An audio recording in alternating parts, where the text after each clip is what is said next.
안녕하세요. 모르면 받을 수 없는 정부 혜택, 여러분의 복지를 책임지는 복지비서 미스 킴입니다. 만 65세 이상 어르신들을 대상으로 소득 하위 70% 분들에게 지급되는 복지 제도가 있습니다. 이제는 많은 분들이 알고 계신 기초연금 제도인데요.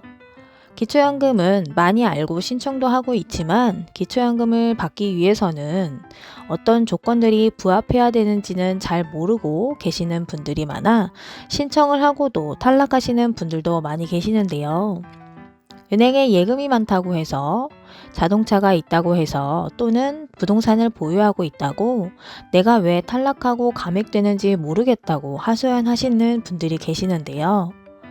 오늘은 기초연금 신청하는데 꼭 필요한 영상으로 준비해봤습니다. 오늘도 시작 전에 구독과 좋아요 꾹 누르고 시작하도록 할게요. 최근 많은 어르신분들이 통장에 돈이 많이 있으면 기초연금을 못 받으시는 줄 알고 돈을 인출하여 집에 보관하시는 분들이 계시다고 합니다. 주변의 지인 말을 듣고는 기초연금 자격에 미달될까봐 매일 조금씩 찾아서 집에 보관하시는 분들이 계시다고 하는데요. 2023년도 기초연금 수급 자격은 만 65세 이상 어르신들을 대상으로 소득 하위 70% 분들에게 지급되는 복지제도입니다. 단독 가구의 경우 32만 3,180원, 부부 가구의 경우에는 51만 7,080원을 매달 수령할 수 있는데요.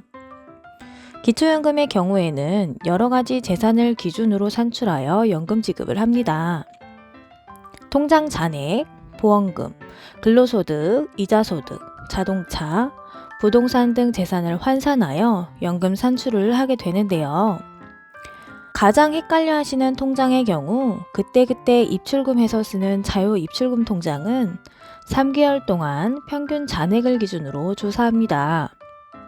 다음으로는 적금이나 정기 예금으로 목돈을 저축해 놓고 이자를 받는 저축 통장인데요.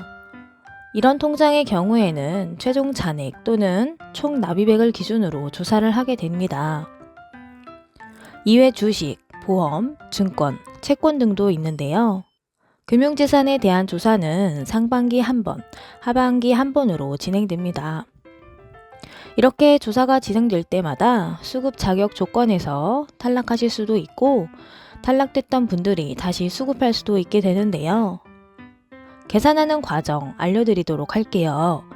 다른 재산은 아무것도 없고 근로소득도 없다는 가정하에 예를 들어 통장에 현금이 1억 원이 있는 경우입니다. 예금의 경우에는 2천만 원을 공제하고 계산하는데요. 현금 1억 원에서 2천만 원을 공제하면 8천만 원이 되고 소득 환산율 4%로 연소득으로 나누는데요. 12개월을 나누게 되면 1억 원에 대한 소득 인정액은 한 달에 약 26만 6천 원이 됩니다.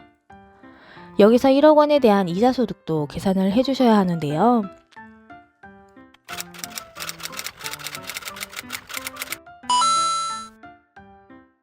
예를 들어 1억 원에 대한 이자가 5%로 가정하여 500만 원이라고 하면 12개월을 나눠준 약 41만 6천 원이 나오고 41만 6천 원에서 이자소득 기본 공제인 4만 원을 공제하고 37만 6천 원이 한 달 이자소득이 되는 것입니다.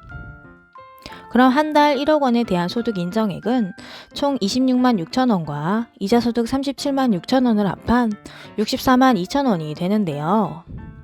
단독 가구인 경우에는 기초연금 소득 인정액이 월 202만 원 이하가 대상이고 부부의 경우에는 323만 2천 원 이하인 경우에 대상이 되기 때문에 기초연금 지급 대상이 되는 것입니다.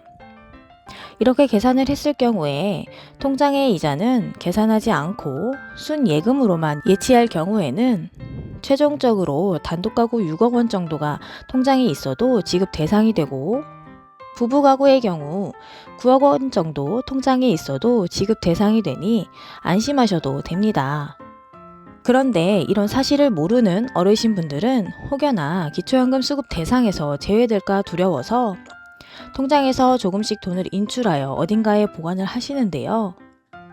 통장에서 현금을 인출했을 경우에는 기록이 남기 때문에 만약 조사를 하다가 현금 찾은 내역이 의심될 경우 소명을 해야 됩니다. 소명을 못할 경우에는 기초연금 대상자에서 제외될 뿐 아니라 자식들에게 상속한 것으로 간주되어 상속세까지 낼 수 있는데요. 현금으로 인출이 아닌 자녀들에게 계좌 이체를 했을 경우에는 증여로 간주되어 증여세 폭탄까지 이어질 수 있으니 오늘 내용 꼭 참고하셔서 많은 어르신분들이 기초연금을 수령하시기 바랍니다. 이상 복지비서 미스 킴이었습니다. 감사합니다.